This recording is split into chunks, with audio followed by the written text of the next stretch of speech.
बिस्मिल्लाहिर्रहमानिर्रहीम। बात से बात प्रोग्राम में आपका मेज़बान सलीम साथियानी। पाकिस्तान और पाकिस्तान से बाहर देखने वाले वो तमाम नाज़रीन जो इस वक्त हमारे इस प्रोग्राम को देख रहे हैं, उन्हें खुशामदीद कहता है।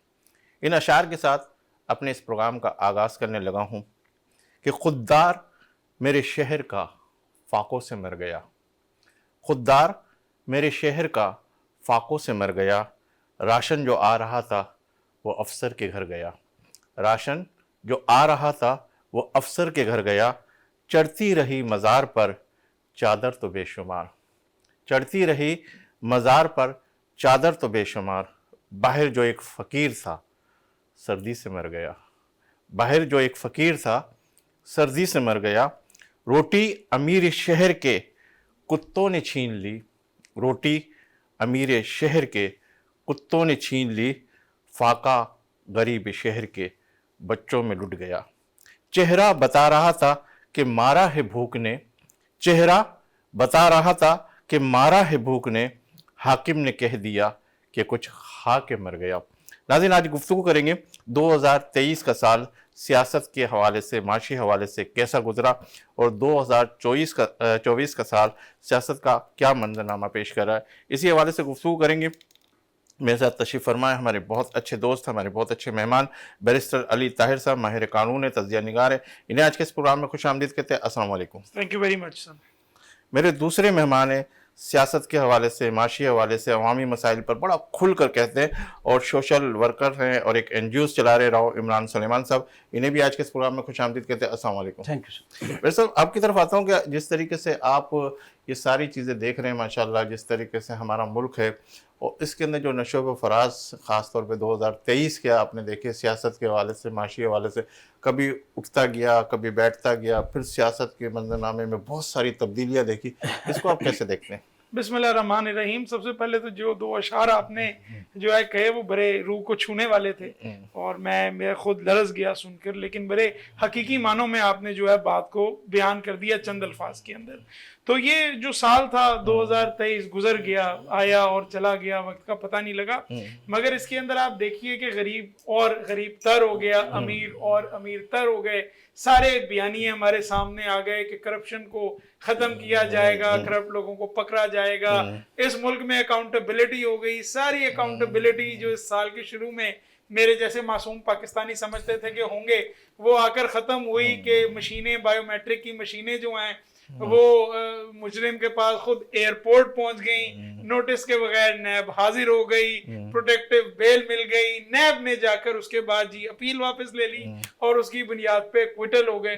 और वो जो किसी वक्त में जो है साल के शुरू में चीते और शेर और खूनख्वार बन के घूमते थे जैसे उनका कोई जवाल नहीं होगा, वो आज सारे जो है प्रेस कॉन्फ्रेंस और प्रेस टॉक्स करके बैठे हुए हैं। और वो जो कहते थे कि हमें माथे पे गोली मारो, कि सीने पे गोली मारो, उन सब ने वो गुफ्तार के जितने चैंपियन हमारा आपने देखे, वो सारे गुफ्तार के चैंपियन आज तक कोई तरीके इस्तेकाम में बैठा है तो कोई प्रेस कॉन्फ्रेंस करके घर बैठा है। तो ऐसा सियासी मंजरनामा हमारे सामने चेंज हुआ है कि वो जिसको कहते हैं सीइंग इज बिलीविंग। मतलब आप ये देख रहे हैं कि ऐसा मंजरनामा पहले भी होता रहा, ये तो होता रहा है, लेकिन इतना तेजी के साथ उतने गमगीर सूरत हाल की तरफ नहीं गया। नहीं, मैं ये समझता हूँ, देखिए 2018 का जब इलेक्शन हुआ तो मैंने कुछ इलेक्शन अपील्स चलाई, कुछ इलेक्शन पिटीशंस चलाई, कुछ नॉमिनेशन फॉर्म भी किए। इतनी गुंडागर्दी जो है वो मुझे देखने को नहीं मिली जो इस दफा मुझे देखने को मिली है, which is shocking for me. कि इवन सर्टिफाइड कॉपी की दरखास्त जो है, ये मैं आपको पर्सनल एक्सपीरियंस से बता रहा हूँ कि जिन लोगों के फॉर्म रिजेक्ट हो रहे हैं इस बुनियाद पे कि पीटीआई अब एक लिस्टेड पार्टी नहीं रही, वो सारे एक जैसे लिखे हुए हैं ऑर्डर्स जो है ना, वो रिटर्निंग ऑफिसर्स ने लगता है एक ही पेन से लिखे हुए हैं, तो वो उसकी सर्टिफाइड कॉपी तक नहीं मिल रही। तो मुझे ये आइडिया नहीं था कि इतनी बुरी तरह से गेम जो है वो होगी, कि इतना शॉकिंग टर्न होगा जो आपके सामने था। मेरे ख्याल में 2023 जो है इतनी ज्यादा सियासी हैपनिंग इसके अंदर हुई है जो मैं समझता हूं कि इससे पहले शायद 70 की दहाई में हुई थी। मैं कॉन्स्टिट्यूशनल हिस्ट्री का बड़ा स्कॉलर हूं, यानी मैं पढ़ाता रहा हूँ 10-11 साल मैंने कॉन्स्टिट्यूशनल हिस्ट्री पढ़ाई है। मैं ये समझता हूँ कि ये जो ट्विस्ट एंड टर्न आपने देखे हैं और इस तरह के एक एक्सट्रीम पे एक एंड पे और दूसरी एक्सट्रीम पे एक एंड पे दो पॉलिटीज आपस में आके खड़ी हो गई हैं, सियासत एक जाती दुश्मनी बन चुका है और जो है वो बिल्कुल दूसरे को पीस देने वाले मकाम के ऊपर हम आ गए हैं। मेरे ख्याल में ये टाइम जो है वो पहले नहीं आया। इवन 99 का जब कू हुआ, जो हमारा आखिरी मार्शल लॉ था, तो उसमें भी नून लीग को इतनी स्पेस दी गई थी कि ख्वाजा आसिफ जैसे लोग और जवेद हाशमी जैसे लोग जो हैं वो गरजते भी थे, बरसते भी थे, कैमरों के सामने भी आते थे, पार्लियामेंट में तकरीरें भी करते थे। बट अब आप देखें कि कल जिस तरह सुप्रीम कोर्ट के ऑर्डर्स के बाद सुप्रीम कोर्ट ने बेल दी और एक डिप्टी कमिश्नर जो है, क्या हैसियत है उस डिप्टी कमिश्नर की जिसने सुप्रीम कोर्ट के ऑर्डर बेल ऑर्डर्स के होने के बावजूद 3 MPO का ऑर्डर निकाल दिया। इतनी कंटेम्प्ट, इतनी तौहीन अदालतों की मैंने नहीं देखी। मैं आपको बता रहा हूं कि मैंने खुद ऑर्डर, लेकिन वो भी तो कहते हैं, सियासतदान भी तो कहते हैं कि तौहीन अदालत के हवाले से वो कहते हैं कि ये सारे के सारे इसी के अंदर, इन्हीं के फैसले, इन्हीं की सारी चीजें, इन्हीं के ऊपर हम चलते रहेंगे कि हम भी तो कुछ करें ना। जी बिल्कुल, आपकी बात 100% ठीक है। That buck has to move somewhere, लेकिन ये जो हालात हैं इसमें तो वो मूव नहीं हो सकता। मैं मिसाल के तौर पे आपको कहूं कि हलीम आदिल शेख साहब हैं, प्रेसिडेंट PTI सिंध के, उनका हाई कोर्ट ने ऑर्डर दिया कि कोई और FIR नहीं काटी जाएगी without permission of this court.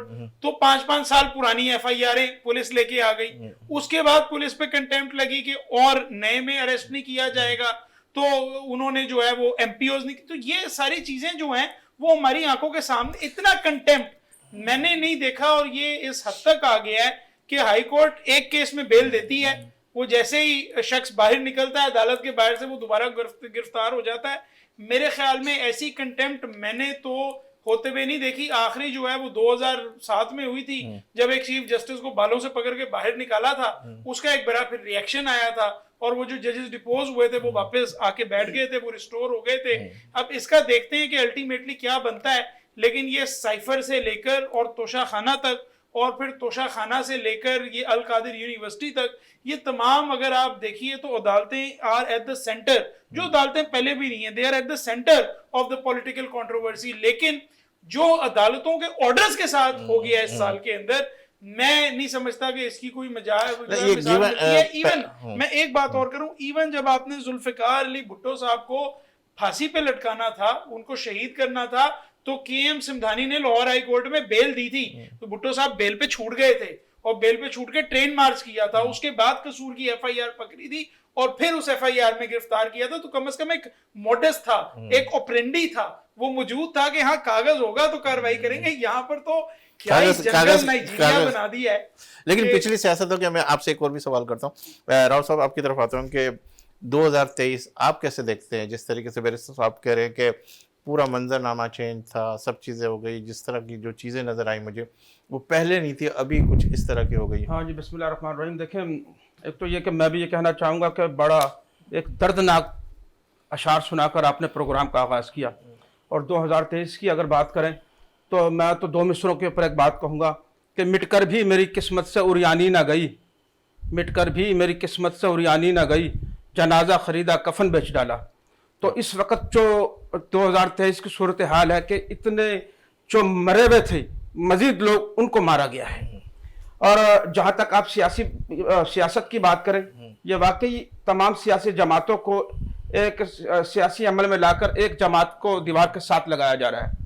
जबकि जमहूरियत का बुनियादी असूल ये होता है कि तमाम सियासी खिलाड़ियों को इलेक्शन के दिनों में एक यकसा जो प्लेटफार्म है वो मुहैया किया जाता है। लेकिन हम ये देख रहे हैं, पहले कभी ये हुआ करता था कि हम कहते थे कि फला कुव्वतों का हाथ है, लेकिन अब ये तमाम चीज़ें वाज़िया तौर पर खुलकर सामने आ चुकी हैं। तो इसमें मैं ये भी कहूँगा कि 2023 के अंदर एक वाक़या जो 9 मई का लोग कहते हैं ये बहुत सबसे ज़्यादा हाईलाइट किया गया। और इसी मामले को लेकर हम लोगों ने देखा कि मुल्क में 75 सालों से जो आवाम की दुर्गत बनाई गई, मुल्क में महंगाई और लोगों की खुदकुशियाँ या खुदकुश धमाके, इन तमाम चीज़ों से जो ज़्यादा चीज़ जो उभर कर सामने आई वो 9 मई था। और ऐसा भी नहीं हुआ, हमने ये भी देखा है कि चाहे वो नवाज शरीफ साहब का दौर हो या फिर पाकिस्तान पीपल्स पार्टी का, लेकिन ये भी एक बात दुरुस्त है कि PTI के दौर के अंदर जितनी हर्जा सराई ख्वाजा पाकिस्तान के खिलाफ की गई, इतना भी माजी में कभी नहीं हुआ। ये भी एक मानने की जरूरत है। अच्छा, इस जो हम बात करें कि जब ये हुकूमत गवर्नमेंट निगरान सेटअप आया है, इस निगरान सेटअप ने कुछ ऐसे काम किए हैं, बल्कि बहुत से ऐसे काम किए हैं जो कि इनके 16 पीडीएम की 14 जमातों ने 16 माह में नहीं किए। इस कदर जबरदस्त काम भी हुए हैं, मगर यह है कि एक जिम्मेदारी है जो कि वो महसूस करते हैं कि हमने कल चले जाना है। जब भी कोई एक अच्छी बात आती है तो उसके मामले में वही कह देते हैं कि हम क्या करें, आने वाले जो जमहूरी हुकूमत हम उनके हवाले कर देंगे।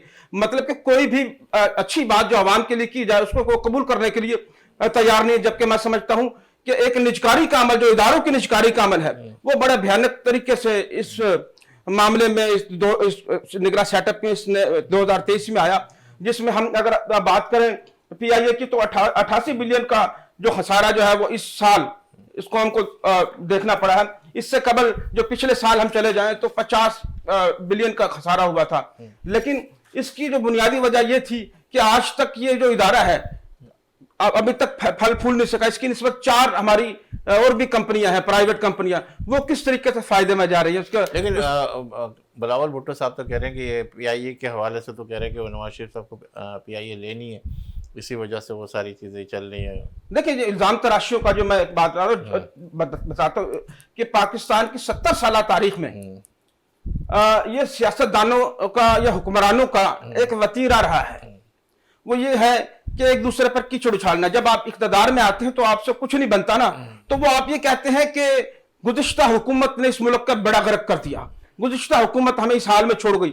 ये तमाम जो मसाइल में जहेज में मिले हैं, हर इस 75 सालों में हर हुक्मरान के मुंह से आपने एक जुमला तो जरूर सुना होगा कि वो ये है कि मुल्क बहुत नाजुक दौर से गुजर रहा है। ये 70 सालों से नाजुक दौर में से गुजर रहा है। क्या आप तो अच्छे वाले दौर में कब आएगा? क्या कह रहे हैं आप? अच्छे वाले दौर में कब आएगा? नाजुक देखिए उम्मीद का दामन तो नहीं छोड़ना चाहिए। अगर हम ये कहें कि अगर अच्छाई की बात करें, हम एक बड़ा इल्जाम लगाते 2023 में, और बड़ी हमदर्दी पाई जाती है लोगों के घरों के अंदर। बहुत सारे लोग ऐसे हैं जिनका ताल्लुक पाकिस्तान पीपल्स पार्टी या मुस्लिम लीग नून से है, लेकिन घर में एक बड़ी अक्सरियत पाकिस्तान तहरीक इंसाफ के साथ खड़ी है। हम ये देखते हैं कि इसके बावजूद एक बैनुल अक़वामी सतह के ऊपर हम देखें तो पाकिस्तान के सियासतदानों की अर्जासराई, एक दूसरे पर इल्जाम तराशी और मुल्क को अदम इस्तेहकाम से दोचार करने की वजह से उन पर सियासतदानों पर से एतबार खत्म हो चुका है। उसकी निस्बत जो बैनुल अक़वामी सतह के लोग हैं वो अफवाज पाकिस्तान हमारी मिलिट्री पर ज्यादा एतबार करते हैं। उनको पता है कि अगर हम इनको कोई काम देंगे तो ये अपने वक्त के ऊपर उस काम को सरअंजाम देंगे।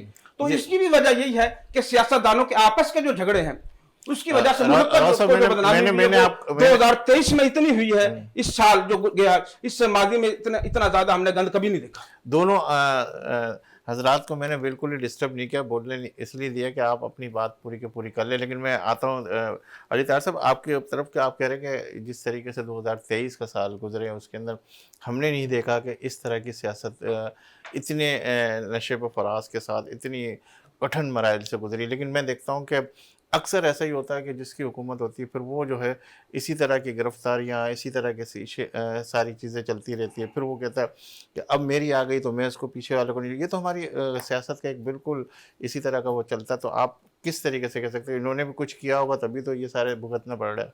जी, आपकी बात में जो है वो कोई शक नहीं है। तो सुप्रीम कोर्ट के फैसलों में दर्ज है कि पॉलिटिकल विक्टिमाइजेशन जो है वो हर दौर में होती रही है। बल्कि राना सनाउल्लाह को जब बेल दी थी नारकोटिक्स वाले केस में, तो उसके अंदर लाहौर हाई कोर्ट ने लिखा था कि ये हम बैलेंस ऑफ कन्वीनियंस इसलिए एक्यूज की तरफ लेके जा रहे हैं क्योंकि वो एक सियासी लीडर है और सियासतदानों के खिलाफ जो है दूसरे सियासतदान ये सियासी कार्रवाइयाँ करते हैं। इस बात में कोई शक नहीं है।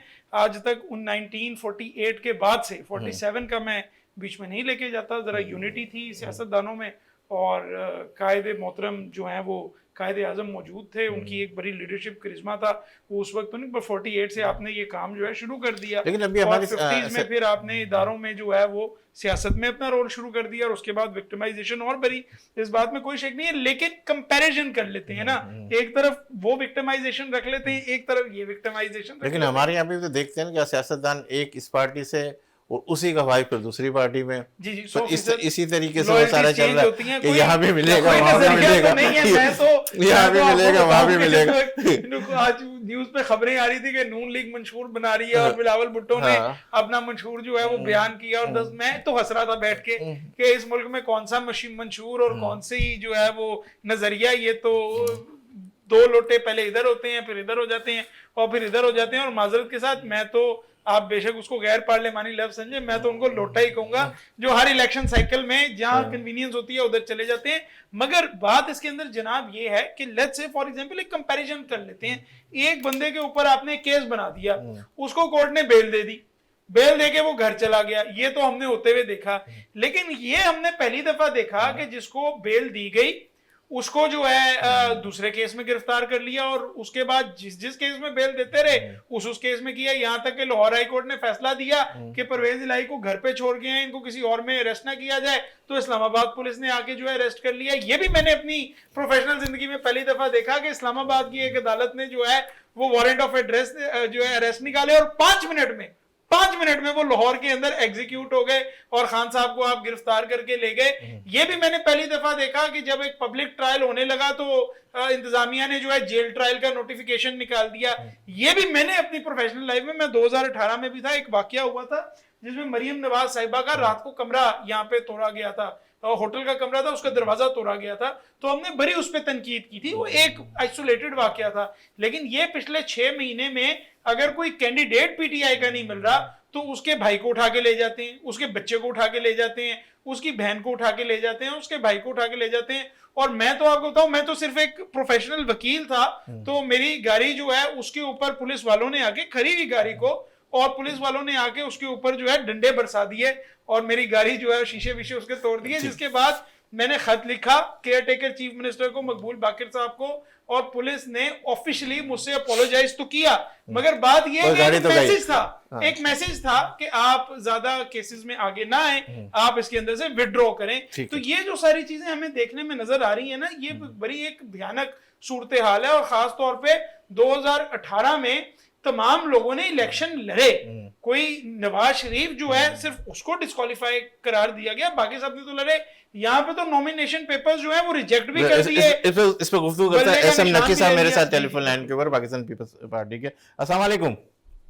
वालेकुम सलाम। एसएम नकी साहब कैसे हैं आप, ठीक हैं? जी जी, करम परवरदिगार का। मेरे 2 हजरात मेरे साथ हैं, एक बैरिस्टर साहब हैं और एक हमारे राव इमरान साहब हैं, बैरिस्टर अली ताहिर माहिर कानून भी है, उन्हीं से गुफ्तगू भी हो रही थी। अब आपसे गुफ्तगू हो रही कि आपने हमने सुना है कि पाकिस्तान पीपल्स पार्टी ज्वाइन की है, क्या देखी? बहुत सारी पार्टियां, आपने क्या इसके अंदर देख के इसको ज्वाइन किया है?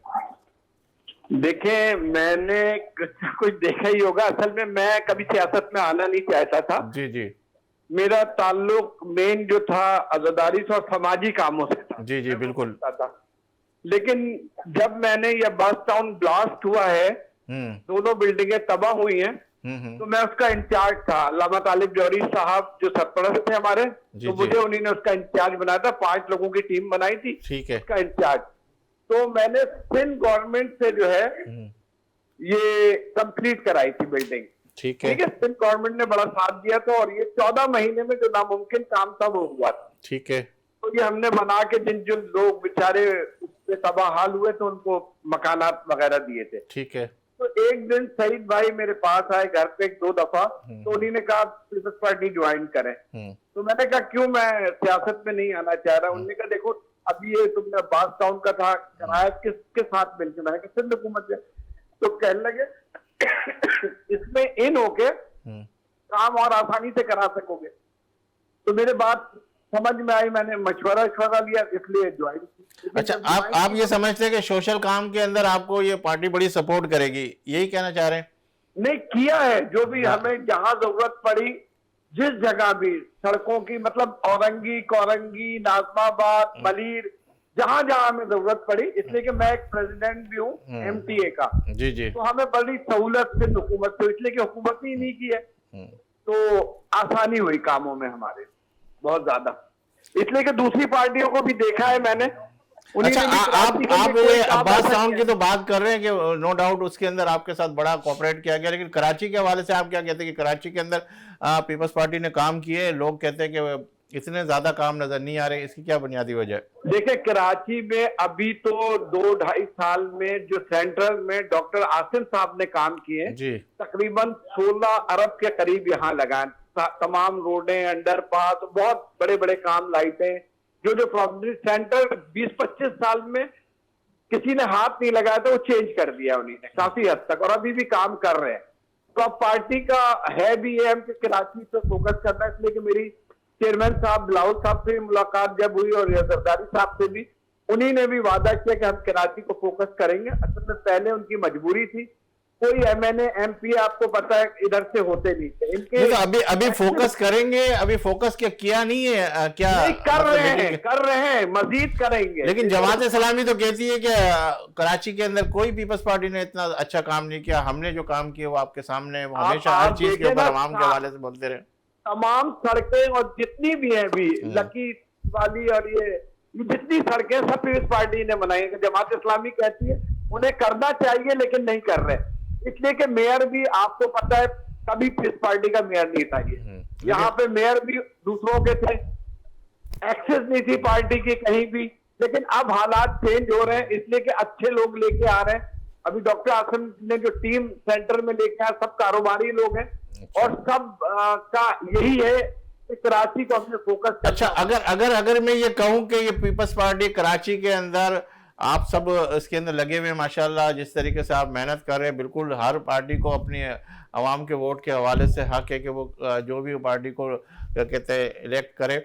लेकिन मैं ये कहूँ, अगर पाकिस्तान पीपल्स पार्टी मैं अपने हवाले से कह रहा हूँ अगर नहीं आती तो क्या कराची के काम इसी तरह जारी व सारी रहेंगे या फिर वो स्टॉप हो जाएंगे, जैसे डॉक्टर आसिम की आपने सेंट्रल के हवाले से बात की है? अभी आपको पता है 2-2.5 साल से पाकिस्तान पीपल्स पार्टी नहीं है कराची में, लेकिन काम कर रही है ना। हम आए या ना आए, इंशाल्लाह काम इसी तरह जारी सारी रहेंगे और हमने अहद किया है कि हम कराची को बेहतर बना के रहेंगे। अच्छा, ये 27 दिसंबर वाले प्रोग्राम के अंदर आसिफ जरदारी साहब कह रहे हैं कि आप थोड़ा सब्र करें, कुछ टाइम दे और फिर इसके बाद ये पाकिस्तान बिल्कुल चेंज होगा। तो अभी आप कितना टाइम मांगना चाह रहे हैं, कितना टाइम और लेंगे पाकिस्तान को बनाने के लिए? देखिए, आपको पता है अभी काम कर रहे हैं और पाकिस्तान और कराची को भी बनाया ही जा रहा है। टाइम तो लगता है, एकदम तो सारे काम हो नहीं सकेंगे। जो 30 साल 35 साल से काम नहीं हुए तो अभी इतनी जल्दी में तो नहीं हो पाएंगे, उसके लिए तो हमें टाइम चाहिए बिल्कुल। लेकिन इंशाल्लाह कराची पे फोकस रखेंगे, इंशाल्लाह पाकिस्तान के भी हालात बेहतर करेंगे। लोग ये कहते हैं कि पीपल्स पार्टी सिंध की पार्टी है, आप वफाक की तरफ जा रहे हैं। आपके लीडर ये कहते हैं कि अब दमादम मस्त कलंदर होगा, ना सिर्फ लाहौर बल्कि पाकिस्तान के अंदर जो है पीपल्स पार्टी उभर के सामने आएगी। पाकिस्तान में इंशाल्लाह पार्टी आएगी और बेहतर हालात करेगी। देखिए, अभी मैं कराची के हवाले से बात कर रहा हूँ, 67% रेवेन्यू कराची देता है, लेकिन कराची में लगाते 7% है, तो कराची कहाँ से बेहतर? अच्छा, अभी 10 वादे किए बिलावल भुट्टो साहब ने आपके मंशूर के हवाले से। अगर मैं कहूँ कि रोटी कपड़ा और मकान तो अभी तक तो बहुत पेचीदगी के हवाले से चल रहा है, अब जो वादे है उसके ऊपर कितनी पासदारी होगी, इस मंशूर पे कितना अमल होगा? वादे जो किए हमारे चेयरमैन में वो निभाएंगे और आपको पता है इस वक्त पीपल्स पार्टी निभाती है वादे भी, ठीक है ना। रोजगार भी इंशाल्लाह पीपल्स पार्टी देगी, रोटी कपड़ा मकान भी इंशाल्लाह देगी। और अभी बहुत सी ऐसी पॉलिसी आ रही है जिसमें आप खुद देखेंगे कि कराची बहुत मतलब वो वाला काम तो नहीं है नकी साहब जो सियासत के अंदर 3 महीने जो सियासत के अंदर रह गए, जब आप 18 महीने में थे तो फिर ज्वाइन करके चल रहे थे कि हम मिलके काम करेंगे। अब जो है बिल्कुल अलग-अलग हो गए कि भाई अब ठीक है, अब हम ही आएंगे, ये इनको 4 साल के चौथी मरतबा क्यों मुसल्लत करे, हम दिखाएंगे, हम करके दिखाएंगे। सियासतदान सारे आगे पीछे हो जाएं, जो सीनियर्स है, जो बूढ़े लोग हैं, अब जवान को वो देना चाहिए। आपने देखा, पहले भी भरोसा ही किया ना कि ये था कि ये कुछ करेंगे, लेकिन कुछ नहीं किया। जब भी जरदारी साहब ने ये बात की है कि अब हम इनको नहीं आने देंगे, वजह है ना कोई उसकी। अगर कुछ काम कर देते बेहतरी के लिए तो ऐसा नहीं बोलते, वो मिल के चलते, लेकिन मजबूरी है जिसपे उनको ये कहना पड़ा।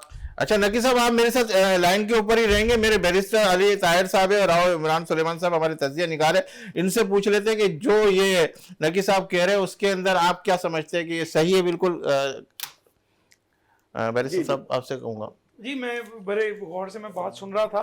मैं ये समझता हूँ कि जो सोशल काम कर रहे हैं उस पर तो आई वुड कॉन्ग्रेचुलेट हिम, और अल्लाह ताला उनको हिम्मत दे कि वो ये सोशल काम करते रहें। मगर कराची की भलाई जो है वो पीपल्स पार्टी से एक्सपेक्ट करना मेरे ख्याल में ऐसे ही है जैसे आप दूध की हिफाजत के लिए बिल्ली को जो है चौकीदार बना के छोड़ जाएं और उसको टोपी शोपी पहना जाएं, that from today onwards you will be security guard kitty. ये होने नहीं वाला, वो बिल्ली दूध पिएगी। उसी तरह जो कुछ कराची में हो रहा है, डॉक्टर आसिम साहब का मैं बड़ा एहतराम करता हूँ, I personally know him very well, और मैं काम भी कई किए, बहुत सेंटर से में मैंने, काम भी हुए कुछ। कानूनी चीजों पे उनको मैं मशवरे भी देता रहता हूँ। बट मैं डिस्ट्रिक्ट ईस्ट में रहता हूँ और डिस्ट्रिक्ट ईस्ट में आज कुछ 1.5 साल हो गया है, वो नीपा से लेकर और हसन स्क्वायर तक जो आपने खंडर उसको बनाया हुआ है, खुदा का खौफ करें, वहां के लोग जो हैं वो परेशान हैं, धूल मिट्टी वैसे स्मोक का जो हाल है, कोई उसके ऊपर काम नहीं हुआ और वो पूरा खोद वोद के और वो चले गए। और फिर जिस तरह एक ही कॉन्ट्रैक्टर को जो है बार बार पीपल्स पार्टी की हुकूमत जो है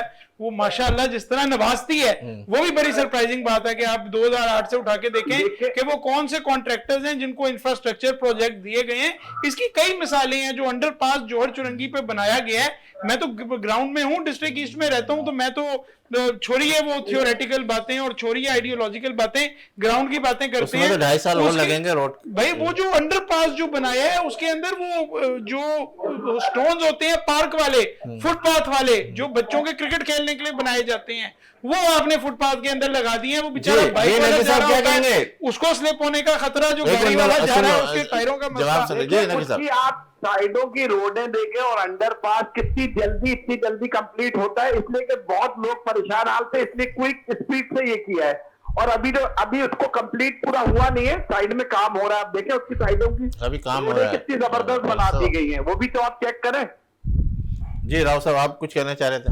देखिए नकीब साहब, जो डिस्ट्रिक्ट सेंट्रल के हवाले से बात करें, इसमें कोई शक नहीं, तरक्याती कामों का एक जाल सा बिछा हुआ है। तो बड़े ज़बरदस्त अंदाज में ये इनके उस्ताद मसूर एहसन साहब और ये डॉक्टर आसिम साहब बड़े दिल जमी के साथ करो। जिस अंडरपास की हम बात कर रहे हैं ना, करीमाबाद के अंदर, जिसमें तकरीबन जहाँ तक मैंने सुना वो तकरीबन 2.5 साल के बाद इतने अरसे में जाके करेगा, लेकिन काम उस लिहाज से नहीं हो रहा। इसको देख के लगता है ऐसे ही है कि थोड़ा सा टाइम ऊपर चला जाएगा।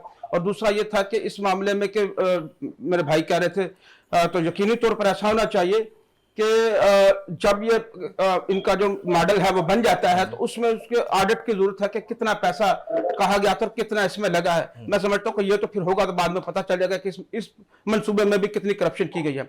दूसरा मैं बताता चलूं कि सिंध के अंदर हम बात करें तो पाकिस्तान पीपल्स पार्टी जो है वो एक मजबूत जमात रहेगी आइंदा इंतखाबात में भी। कराची में बेशक MQM इस वक्त अपनी खोई हुई सीटें दोबारा ले ले, इसमें कोई शक नहीं। और वो लोग जो पाकिस्तान तहरीक इंसाफ को लेकर आए थे, ये भी कोई अपने वोटों के सहारे 2018 में नहीं आए थे, रातों रात इनके भी इंतखाबात जो है वो कहीं और से कहीं और चले गए थे। तो वो जो इसमें इन तमाम चीजों के अंदर जो 2018 में जो 14 MP और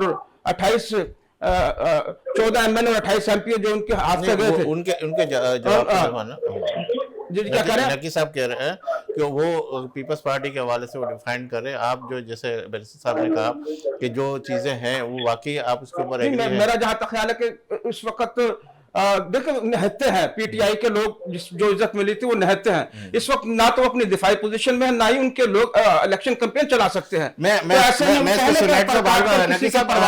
बात को सिमेटने की कोशिश करता है नकी साहब। ये बिल्कुल राव साहब भी और बैरिस्टर साहब भी कह रहे हैं कि नो डाउट सेंट्रल के अंदर चलो हम मान भी लेते हैं कि कुछ काम हो रहा है, लेकिन ईस्ट के अंदर दूसरे और जगहों के ऊपर बिल्कुल काम नहीं हो रहा। उसकी क्या बुनियादी वजह है कि सिर्फ नहीं अभी बना दी।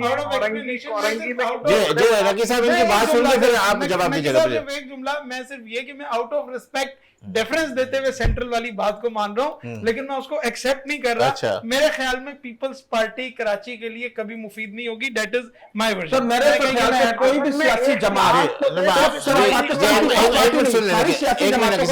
अच्छा नकी साहब की बात सुनिए जी। ये नकी साहब, पार्टी को फिर देखे कैसे नहीं बनता कराची, एक चांस तो दे। अभी मेयर हमारा आया है, दिन रात लगा हुआ है, ठीक है। अब आप मौका देंगे तो फिर कुछ करेंगे ना कराची के लिए। आप लोग वो तो कहते हैं 18 फरवरी के अंदर सिंध को हमने इतना सारा मौका दिया हुआ, लेकिन अभी तक 15-16 साल में मिला है आपको। 15 साल से 15-16 सिंध साल में से पीपल्स हमारा पार्टी कौन है। सा मेयर था पीपल्स पार्टी का कराची में, बताइए मुझे। लेकिन आप। सिंध गवर्नमेंट तो आपकी कराची थी। में सिंध गवर्नमेंट तो आपकी थी, सारी 18वीं पूरा तरमीम सिंध आपके पास कराची थी, सिंध सारी में। चीजें आपके पास थी। वो तो ये कहते रहे कि हमें जो है ना क्या कहते फंड नहीं मिला, इस वजह से हम काम नहीं इस कर बात का सके। बदला नहीं लेना चाहिए कि बिलावल भुट्टो मिले। साहब को शकूर शाह लियारी सरा दे, इस बात का बदला नहीं लेना चाहिए। हम सूबा एक ही है। जी नकी साहब। मैं कह रहा हूँ सबको फंड दिए गए लेकिन नहीं लगाए। और अब आप इंशाल्लाह आप देखें ना किस तरह 100 पार्कों की क्या हालत थी, जिसमें 33% पार्क अभी बना दिए। अभी डॉक्टर आसिम जो है जो मंसूबे लेके आए बेहतर तरीके से वो हो रहा है काम। बागबान लेके आए, आपको पता है प्राइवेटाइजेशन किया, जेडीसी को और मुख्तलिफ इदारों को दिया जिन्होंने बेहतरीन स्कूल बनाया, बेहतरीन तालीम फ्री ऑफ कॉस्ट उन्हें पढ़ाई जा रही है। ये बागबान भी लेकिन साहब हम मान रहे हैं, हम सेंटर के अंदर काम हो रहा है, हम कह रहे दूसरी जगहों पे इतनी तेजी से काम क्यों नहीं हो बाकी जगह रहा? भी हुकूमत तो आप पीपल्स मजीद पार्टी अगर देखें, कह रही है, कॉलोनी महज तो में आपका है ना। जनाब मैं तो हमेशा विजिट करता रहता हूँ। अपने जाफर तैयार की जितनी रोडें थी तकरीबन कंप्लीट हो गई हैं। जो मेन 15 नंबर की रोड थी वो कंप्लीट हो गई। काम भाई हो रहा आप है। मेरा ख्याल एग्री नहीं कर रहे हैं, नकी साहब कह रहे हैं कि सारी मैं जगहों कैसे पर एग्री करूं जब मैं रोज देखता हूं कि गुलिस्तान जोहर, गुलशन इकबाल, डिस्ट्रिक्ट ईस्ट की सड़कों का जो हाल है। कभी मैं मोटरसाइकिल से अरे किसी जनाब, माँ को गुलिस्तान गिरते हुए जोहर देखता हूं, कभी मैं यूनिवर्सिटी बच्चे रोड को पे काम सड़कों हो पे रहा है। देखता उनके हूं, सामने ये भी कहा है कि कभी हमें मैं मौका दिया जाए। कभी मैं वो पानी सड़कों पे पड़ा हुआ देखता हूँ। कैसे मैं एग्री कर सकता हूं? बेहतर होगा। जी बेहतर होगा। और इसमें एक बात और बड़ी इंपॉर्टेंट है, वो हाँ जी। ये है कि देखिए पीपल्स पार्टी का मेयर था या नहीं वो इंपॉर्टेंट नहीं है, क्योंकि आधा जो टेन्योर है उसमें तो मेयर था ही नहीं। कराची जो है वो एडमिनिस्ट्रेटर से चला है। Administrator was to be appointed by the provincial government.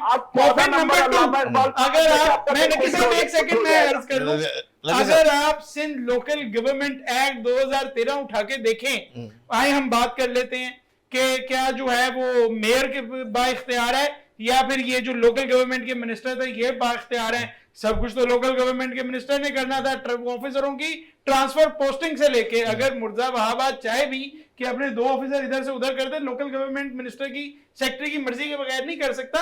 So let's not take this cover कि मेयर उनका था, उस मेयर के साथ आप ही मफामत में बैठे हुए थे।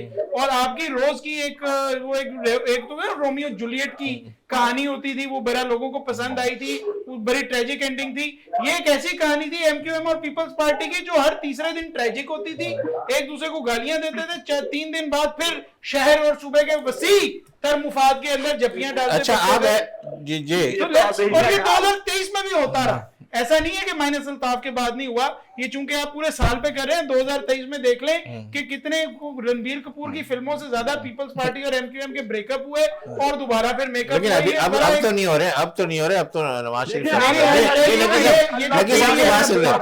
जी जी नकी साहब का जवाब सुन लीजिए। नकी साहब जी जी 3 दिन बाद 2024 आ रहा है। दुआ करें कि हमारे सबके लिए बहुत बेहतर साबित हो। इंशाल्लाह मिल के काम करें, आपस में यूनिटी पैदा करें, मोहब्बतें पैदा करें, नफरतें साइड में डालते हैं। जी। इंशाल्लाह हम कामयाबी हासिल करेंगे। अच्छा मुफाहमत की सियासत से के खिलाफ कीचड़ नहीं उछालेंगे। इंशाल्लाह आपस में प्यार मोहब्बत से मिलेंगे, एक दूसरे का साथ देंगे, हम इंशाल्लाह। बहुत तरक्की करेंगे। हम क्यों लड़ रहे हैं आप? अच्छा अब आप तो नकी साहब ये कह रहे हैं, लेकिन मुफाहमत की सियासत के हवाले से मैं कहूँ तो एमक्यूएम जो आपके साथ ज्वाइन होने वाली थी अब नहीं हो रही, अब नवाज शरीफ के साथ ज्वाइन हो रही, तो वो कह रहे अब हम खुल के आएंगे, सब चीजें आप करेंगे। आप तो बिल्कुल देखिए, मोहब्बत वो की, प्यार की, बेहतर अपनाइत की समझते बात कर रहे हैं।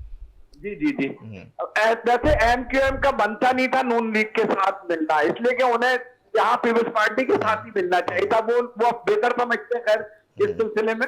अगर उन्हें काम करना तो पीपल्स पार्टी के साथ मिलती, सिंध में हुकूमती पीपल्स पार्टी की, अब मिल के दोनों काम कर सकते थे। नहीं तो आप क्या समझते हैं? आप समझते हैं कि आने वाली हुकूमत पीपल्स पार्टी होगी, आपस के अंदर किसी को जोड़ेगी नहीं, आपकी अपनी हुकूमत आ जाएगी?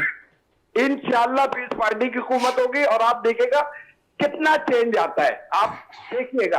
अच्छा अब जितने लोग हैं इस वक्त इत्तेफाक से, आप फिर कहेंगे सेंटर की बात कर रहे हैं, सब कराची के लोग हैं, ठीक है, और उर्दू स्पीकिंग है। पहले था कि उर्दू स्पीकिंग नहीं है सिंधी, ऐसा कुछ नहीं है। हमने पहला नारा ही लगाया जिए भुट्टो जिए मुहाजिर का, इसीलिए कि हम सब मुहाजिर हैं और हमने काम करना है यहाँ पे। अच्छा ये जो नफरत की सियासत थी ना वो हम खत्म करते हैं।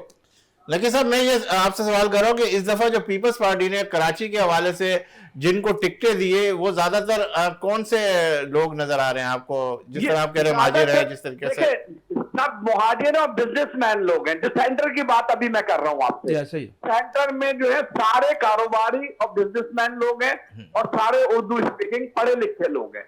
जी राव साहब आपके सवाल कर काम करना और अपने पास से पैसे लगा के काम कर रहे हैं वो देखो लोग सर, ये जो आने वाले लोग नहीं आए अभी पार्टी। सर ये जो मोटरवेज होती हैं, पक्की सड़कें, जी ये बड़ी बड़ी गाड़ियां चलने के लिए, उमराओं के लिए ये बहुत अच्छी बिल्कुल। चीजें हैं। अच्छा लेकिन सर मेरी बात हाँ, थोड़ी जी, मैं चारों जी, मुकम्मल हो जी, जाए जी तो ये अंडरपास भी उन्हीं लोगों का काम आएगा। एक शख्स जो कि साइकिल चलाने की सकत नहीं रखता है, उसके पास पैसे नहीं उसे खरीदने के लिए, उसका मकान अगर गुजर नाला, मूसा कॉलोनी या फिर प्याला होटल के अतराफ में मसमार कर कर उस पर वो पक्की सड़कें जो कि उमराव के लिए चलने के लिए है, वो अंडरपास जो कि उसको मॉडल बनाने के लिए कराची में सबको छोड़ दिए सुबह, लेकिन वहां पर हजारों घर जो इस तरक्याती काम की मद में बेघर होंगे, जो 50-50 साल से बैठे हुए हैं। मैं चाहता हूं कि बड़ी मजबूत आवाज है ये आजादारी के मामले में अपनी एक आवाज पर एसएम नक्वी साहब जब आवाज बुलंद करते हैं तो पूरा पाकिस्तान उमड़ आता है। एक मजबूत आवाज है। मैं समझता हूं कि सैयद गनी साहब ने अगर इनको पार्टी में शामिल किया है तो पार्टी को बड़ा फायदा मिला इससे। ये एक मजबूत आवाज है। मैं चाहता हूं डॉक्टर आसिम साहब के बड़े करीब है, उस्ताद मसरूर हसन साहब के बड़े करीब है। मैं इनसे एक रिक्वेस्ट करूंगा कि जो कच्ची आबादियों के मकानात को गिराया जा रहा है, जिनके अंदर 15-15, 12-12 अफराद है, एक खानदान के अंदर जवान बच्चे और उनका ढेर मौजूद है, उनके लिए कोई ऐसा मुतबादिल रास्ता निकाले, कोई ऐसी जगह निकाले ताकि वो अंडरपास वगैरह जो है वो बनते हैं। उनको कौन रोकता है? लेकिन जो 50 से 60 साल के अरसे में बैठा है उनको कोई घर मत करे। अगर ये मजबूत आवाज है, मैं समझता हूं कि जी नकी साहब देखें, हमारी अभी भी परसों हम डॉक्टर साहब के साथ बैठे थे, डॉक्टर आसिफ साहब के बाद मसरूर हसन साहब के साथ यही बात हुई थी कि गरीब कहाँ जाएंगे, इनको लाजिम मुतबादिल जगह देंगे और हमारे उसमें है। और इंशाल्लाह आप देखिएगा हम लोग कभी नहीं चाहेंगे कि लोग परेशान हो, इसलिए कि हम आवाम की खिदमत के लिए आ रहे हैं, आवाम को परेशान करने के लिए नहीं आ रहे हैं। जी जी। अच्छा नकी साहब बिल्कुल आपकी बात बिल्कुल माइंड पूरा बता देंगे इन लोगों से, आप देखिएगा। अच्छा एक माइंड ये भी बना दे नकी साहब, आप लोग कह रहे हैं कि हम बिल्कुल ज्वाइन करके और दुआ भी अल्लाह से करते हैं कि इसी तरीके से ये जो प्रोटोकॉल की सियासत है ना, जो इतनी बड़ी बड़ी गाड़ियां निकलती है सब उनके लिए और इतने लोग, इतनी क्या कहते हैं, आप देखेंगे कितने लोग इनके साथ मुंसलिक हो जाते हैं, पुलिस वाले, ये वो प्रोटोकॉल के अंदर। तो इस सियासत को भी अगर आप उधर बैठ के कहें कि भाई इस चीज के अंदर आपका लीडर अगर आपके सामने ये करे तो बहुत अच्छी बात होगी। बिल्कुल ऐसा होगा, जो बेहतर होगा हम लोग इंशाल्लाह वही करेंगे और कोशिश भी हमारी ही होगी।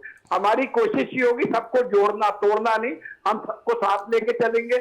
जो बेरोजगारी है उसको खत्म करने की कोशिश करेंगे, जो परेशान आम लोग हैं उनकी परेशानियां दूर कर देंगे इंशाल्लाह।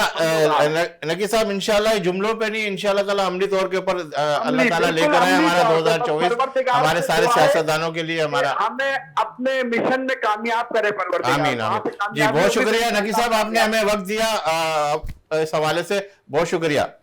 थैंक यू ठीक है। अच्छा 2024 के हवाले से अगर मैं गुफ्तगू कर लूँ आपको कि इस वक्त जो मौजूदा सूरत हाल है, हमने आपने 2023 की बात की, पाकिस्तान पीपल्स पार्टी के हवाले से बात की, नून लीग के हवाले से बात की। अगर मैं राना साहब के एक प्रोग्राम देख रहा था, उसके अंदर हमारे रऊफ़ क्लासरा साहब कह रहे थे, मनी फारूक का ये प्रोग्राम था, राना साहब कह रहे कि हमारी सारी डील हो गई है, हमारी सारी चीज़ें हो गई थे, तो उसका मतलब आने वाली हुकूमत कुछ ऐसा ही नज़र आ रहा है आपको भी 2024 के अंदर?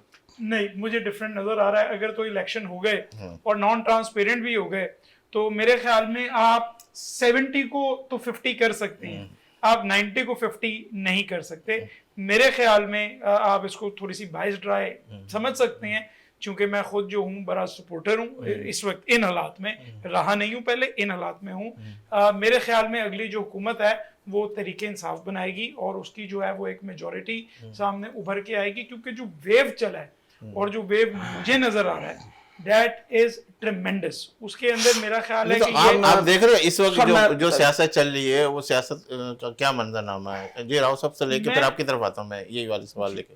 सर मैं एक बात मैं भाई के मैं खुद भी जानता हूँ कि अगर मुकम्मल खेलने के लिए मैदान पाकिस्तान तहरीक इंसाफ को मिले तो उनको शायद किसी इत्तेहाद की जरूरत नहीं पड़ेगी, इतनी हमदर्दी है। लेकिन अगर इमरान खान लाहौर से कागजात जमा कराता तो उसके साथ कई लोग उसके खिलाफ अदालतों में चले जाते हैं कि ये मुजरिम है या अदालतों में बैठा हुआ है, फला फला मामला केसेस में ये इलेक्शन नहीं लड़ सकता। लेकिन जरा मुझे ये बताएं कि आइंदा हुकूमत किस तरह बनेगी। अगर लाहौर की हम बात करें तो पंजाब जो है वो बड़ा भाई कहलाता है और वहीं से जीतने वाला हुकूमत में छोटे छोटे लोगों को मिला के हुकूमत बनाता है। राना सनाउल्लाह साहब की बात की आपने, उसने कहा था कि 142 में से हम 120 सीटें निकालेंगे, 120 या 124। मैं कहता हूं वो चाहे तो पूरी 142 भी ले सकता है। सिंपल सी बात है।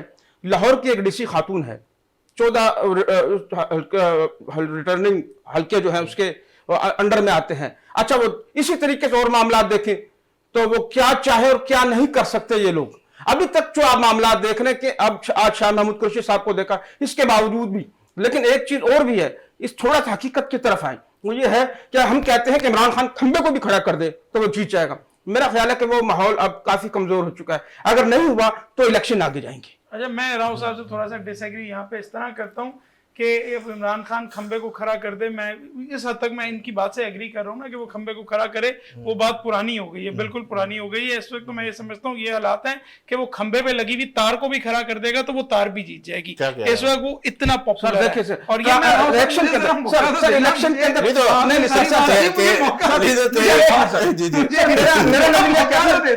आप ओपिनियनेटेड होंगे। अच्छा, देखिए मैं भी इस बात में राव साहब आपने मुझे किया, मैं I very patiently head you. मुझे माहौल चाहिए, ट्रांसपोर्ट चाहिए आपको। आप आइए, आप चाहिए, आप करिए। बंदा बाहर निकलता उसको गिरफ्तार कर लिया जाता है, कहां से वोट पड़ेगा सर? सारे वकील उनके साथ हो गए, अब सारे लोग साथ हो गए। I would explain that if you would let me speak. करे बोलने का मौका दे। तो इस तरह तो हमें हाई कोर्ट में जज नहीं रोकते। बात इसके अंदर ये है कि देखिए इस वक्त जो हालात चल रहे हैं अर्बन एरियाज में, खास तौर पर आपका यूथ जो वोटर है that is more than 50%, in fact that is 65 और 60% ऑफ द वोटर, वो उसके लिए एक जिद पीटीआई बन चुकी है। और देखिए ये जब इलेक्शन होगा, जो सारा कुछ हो रहा है, मैं तो तमाम चीजों से लीगली डील कर रहा हूं। जिस तरह हमें सर्टिफाइड कॉपीज नहीं मिल रही उससे मैं डील कर रहा हूं, जिस तरह लिखे हुए प्रिंटेड ऑब्जेक्शंस आ रहे हैं और कैंडिडेट का नाम बाद में आ रहा है, वो मैं सारा कुछ देख रहा हूं। Having seen all of that, मैं ये कह रहा हूं कि जिस पोलिंग डे के ऊपर अगर पीटीआई के कैंडिडेट्स, और चूंकि appellate tribunal is of High Court जजेस, अगर पोलिंग डे के ऊपर पीटीआई के कैंडिडेट्स पे बैलेट पेपर पे हुए और बल्ले का निशान हुआ, तो मुझे जो है याद आता है कि जब भुट्टो साहब थे तो वो कोई 12 या 14 सीटें अपनी गिन के बैठे हुए थे, बट जब वो आया था तो वेस्ट पाकिस्तान से मेजोरिटी ले गए थे। तो ये this is the sort of vacuum जो जब क्रिएट होता है। इस वक्त आपका जो यूथ है, और बिलावल भुट्टो साहब understands this very well, I think Noon League stands this very well as well, वो इस वक्त कोई नैरेटिव मानने को तैयार नहीं है। आप कहें, मैं कहूं, राव साहब कहें, उसका एक अपना ओपिनियन है, उसकी एक अपनी जिद है, वो किसी की बात मानने को तैयार नहीं। चाहता हूं अगर बैलेट पेपर के ऊपर बल्ला हुआ तो ये एक टर्निंग पॉइंट होगा। और एक अगर नहीं हुआ तो जो आपने वकीलों वाली बात की, देखिए ये अगर खान ने ये कर दिया ना कि फ्यूडल लॉर्ड्स, इलेक्टेबल्स बाहर चले गए और पढ़ी लिखी जो एक सेगमेंट ऑफ सोसाइटी है जिसमें इस वक्त चूंकि वकील लड़ लेता है, कानून जानता है, एक्सेस होती है कोर्ट्स तक, और बार एसोसिएशंस उसके पीछे खड़ी होती हैं, जुडिशरी उसके पीछे खड़ी होती है, अगर उसने इन इलेक्टेबल्स की जगह वकीलों को वो लेके आ गया तो ये एक बड़ा डिफाइनिंग मोमेंट इस मुल्क के लिए होगा, जिसमें आपकी इलेक्टेबल की सियासत जो इंडिया ने 1950 में खत्म कर दी थी, वो हम आज आकर 2023 में खत्म कर देंगे। दूसरी बात यह है कि मेरे ख्याल में ये चीज देख के कि किस तरह वकील अच्छा कैंडिडेट हो सकता है, मेरे ख्याल में आइंदा अगर कोई पार्टी ज़ेरे ताब आएगी तो वो शायद जवेद हाशमी की तरफ जाने के बजाय या वो ख्वाजा आसिफ की तरफ जाने के बजाय may be they would look for solid. आप तहरीक-ए-इस्तेकाम का कोई मुस्तकबिल नहीं देख रहे? मैं समझता हूं कि उसके अंदर लीडर तो आपके पास सारे हैं, लेकिन उसके अंदर ना कोई सेकंड टियर का लीडर है, ना कोई थर्ड। वो सारे के सारे प्राइम मिनिस्टर है या फेडरल मिनिस्टर। लेकिन वो थे तो सब।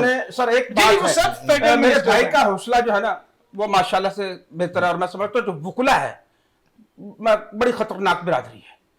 इसका एक बंदा जेल में पकड़ा जाता तो दूसरा इतना पता है कि दूसरा वकील मेरे पास सुबह मेरी जमानत लेकर पहुंच जाएगा, आम आदमी में सलाहियत नहीं है।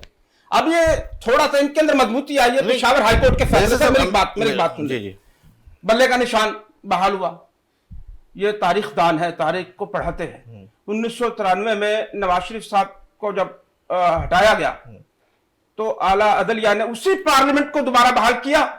सुन रहे मेरी बात को? उसके बाद क्या वो फैसला पसंद नहीं आया फैसला साजों को?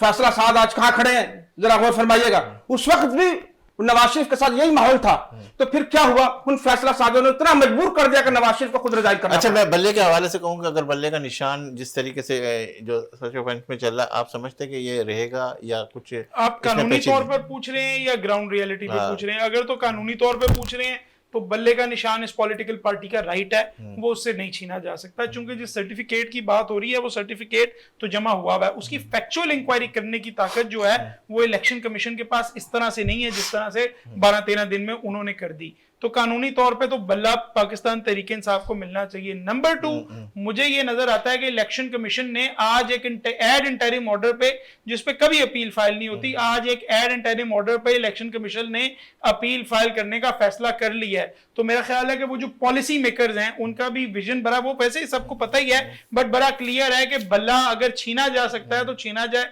उसे होगा ये कि आपको तो पता ही नहीं लगेगा पीटीआई का कैंडिडेट कौन है, और ये वो डेस्परेशन है जिस हद तक जो है आप आ गए हैं, ऐसे बिकॉज ही। आपको पता है यहाँ तक अगर ठीक है। बल्ला बैलेट पेपर पे हुआ तो वो बल्ला जो है वो more than half of the constituencies वो बड़ा इजी और क्लीन विन लेगा। नाउ लेट्स सी कि आगे इसके मतलब अंदर आगे क्या होता है। सर, मगर मेरा हुकूमत टाइम खत्म हो गया, बल्ले पे बात बिल्कुल नहीं है। टाइम खत्म हो गया। एक सेकंड सर, हुकूमत की पूरी कोशिश ये होगी इलेक्शन कमीशन के साथ कनाइवेंस में कि बल्ले का निशान वापस ले लिया जाए, लेकिन मेरा ख्याल सुप्रीम कोर्ट जो है ये होने नहीं देगी जहां तक मैं समझता हूं। देखते हैं। बहुत शुक्रिया बैरिस्टर अली ताहिर साहब, राव इमरान साहब। मेरा वक्त खत्म हो गया प्रोग्राम का। नाज़रीन, आपने हमारे इस प्रोग्राम को देखा और कोशिश ये की कि वो जो सच हकीकत है उसको हम अयां करें। वो कहते हैं कि सच कहकर किसी दौर में पछताया नहीं मैं, किरदार पे कभी अपने शर्माया नहीं मैं, और हक बात पर अगर कटती है तो कट जाए ज़बां मेरी, इजहार तो कर देगा जो टपकेगा लहू मेरा। इन्हीं अल्फाज के साथ दीजिए मुझे इजाज़त। इंशाल्लाह ज़िंदगी रही और लाए तो फिर आपसे मुलाकात का शर्फ हासिल करेंगे। और जब भी आपका हाथ दुआ के लिए उठे तो इस खाकसार को और वतन अजीज़ को अपनी दुआ में ज़रूर शामिल कीजिएगा। अल्लाह हाफिज़।